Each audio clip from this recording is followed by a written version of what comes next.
Hello my dear family members, welcome back to my channel. ఈరోజు కొబ్బరి వచ్చి అయితే వేస్తున్నానండి. 1 లీటర్ పాలు తీసుకున్నానండి. 2 కొబ్బరికాయలు ఇలా కూర అయితే చేసి పక్కన పెట్టుకున్నానండి. ఒక మందపాటి గిన్నె తీసుకుని అందులో 1 లీటర్ పాలు అయితే వేసి సిమ్లో పెట్టి మరిగనిస్తున్నానండి.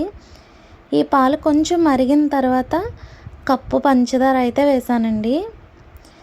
కొంచెం స్వీట్ తినేవాళ్ళు అయితే ఇంకొంచెం వేసుకోవచ్చు. మాకైతే ఈ స్వీట్ సరిపోతుంది. పంచదార కూడా ఇలా కరిగనిచ్చానండి. ఇలా కరిగిన తర్వాత ముందుగా తురిమి పెట్టుకున్న కొబ్బరికాయ పొట్టు కూడా ఇందులో వేసేస్తున్నానండి. ఇలా వేసుకొని నేను కలిపేస్తున్నాను. ఇది మనం సిమ్లోనే చేయాలండి. హైలో పెట్టామంటే మాడిపోతుంది. మనం ఇది కలుపుతూనే ఉండాలండి. ఈ విధంగా అయితే నేను కలిపేస్తున్నాను.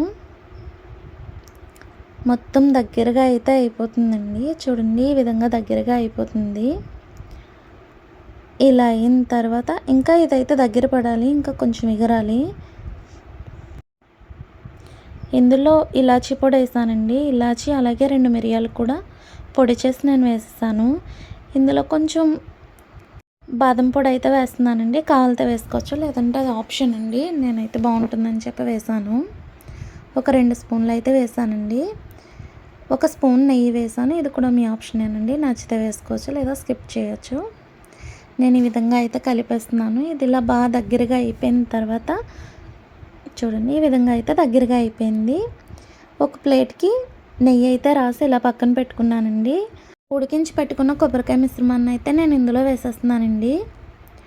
ఇలా ప్లేట్లోకి తీసుకుని నేనైతే సమానంగా చేసేసాను. దీనిపైన నేను జీడిపప్పుతో అయితే గార్నిష్ చేసుకున్నానండి. మనకి ఇది ఏ షేప్లో కావాలితే ఆ షేప్లో కట్ చేసుకోవచ్చండి. నేను ఇలా కట్ చేసుకొని పక్కన పెట్టేసుకున్నానండి. చల్లారిన తర్వాత అయితే చాలా బాగుందండి టేస్ట్. మీరు కూడా తప్పకుండా ట్రై చేయండి. నా వీడియో కనుక మీకు నచ్చినట్టయితే లైక్ చేయండి, షేర్ చేయండి, సబ్స్క్రైబ్ చేయండి. Thanks for watching.